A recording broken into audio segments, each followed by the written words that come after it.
ආයි යාළුවනේ කොහොමද යාළුවට? ඔන්න ඉතින් මං ආවා ඔයාලට අලුත් දෙයක් ගැන කතා කරන්න. මේ ජර්නලින් බුක් එකක් කියන්නේ මොකක්ද කියලා ඔයාලට කියලා දෙන්න.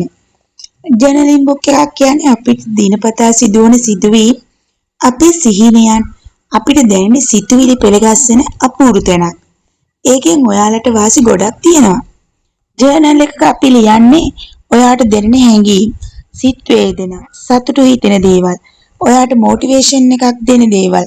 එහෙම නැත්නම් ඔයා ආස සින්දුවක පදපේලියක් වෙන්නත් පුළුවන්. ඔයාව නිදහස් කරලා ඔයා වෙනස් කෙනෙක් කරන්න පටන් ගන්න තැනක් තමයි ඔනේ ජර්නල් බුක් එකක් කියන්නේ. හැබැයි ඉතින් මේ මගේ ලස්සන පොතක් තියාගන්න. නිකන් තනි රෝල් පොතක්ම ගන්න එපා. එතකොට ඔයාලට ඒකට ආස් නැහැනේ. ඔයා ලස්සනට දැන් කඩවල වල තියෙන ලස්සන පොතක් අරගන්න. ඔයා ආස විදියට අරගෙන ඒක අද වෙන සිදුවීමක් ලස්සන චිත්‍රයක් අඳින්න පුළුවන්. ලස්සන ගෙයක් ඇඳලා ලස්සන චිත්‍රයක් අපි print out එකක් හරි අරගෙන ඒක අලවන්න පුළුවන් ඔයාට.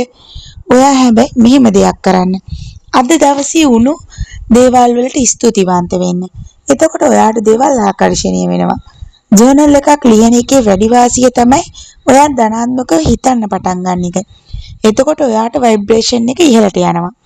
එතකොට ඔයාට ඔයාගේ හීන වලට යන්න පහසුයි.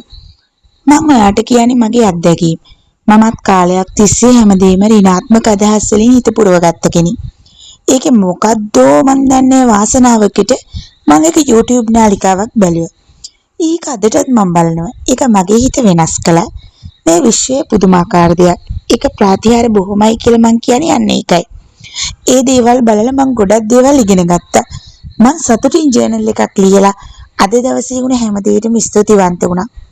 මට දැනුණා මට බොහෝ දේ ටික ටික ලැබෙන බව. මං හිතන් හිටියේ හැමදේම මට ටික ටික ලං වෙන්න ගත්තා. මං ගොඩක් දේවල් වෙනස් කරගත්තා. ඉතින් ඔයාලටත් පුළුවන් අද මේ ඉඳලා ජර්නල් බුක් එකක් පටන් ගන්න. ලියන්න. ඒක ඔයාට ලස්සනට. ඔයා මොන වෙලාවෙ ලිව්වත් කමක් නැහැ. ඒත් මම නම් ලියන්නේ රැට නිදාගන්න යන්නට කලින්.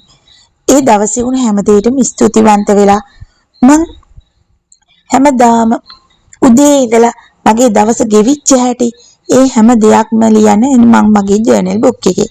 ඒකෙන් මනස සැහැල්ලු වෙලා ඔයාලට ඔයාලගේ හිතේ තරහක් වෛරයක් තියෙනම් ඒව නැති වෙලා ඔයාලා ධනාත්මකව හිතන්න පටන් ගන්නවා.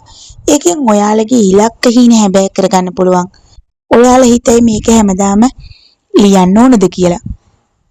අපි කොච්චර ධනාත්මකව ඉන්න හැදුවත් අපිට පොඩි හරි ඍණාත්මක අදහස් වලින් හිත පිරෙනවනේ. දවසේ වෙන දේවල් එක්ක කේන්ති යන්න පුළුවන්, තරහක් ඇති වෙන්න පුළුවන්, කලකිරීමක් ඇති වෙන්න පුළුවන්.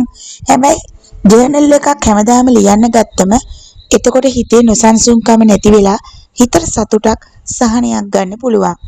ජර්නල් බුක් එකක් ලස්සනට ලියන්න. එතකොට ඔයාට ආස හිතෙනවා. ඔයාගේ අරමුණ සැබෑ කරගන්න හොඳම මොටිවේෂන් එකක් ගන්න ජර්නල් එකකින්. ඔයාත් මේ කිව්ව දේවල් කරලා බලන්න. මටත් කමෙන්ට් එකක් දාගෙන යන්නකෝ. මේ සතුටු පුතේ පිටුවක් විතරයි.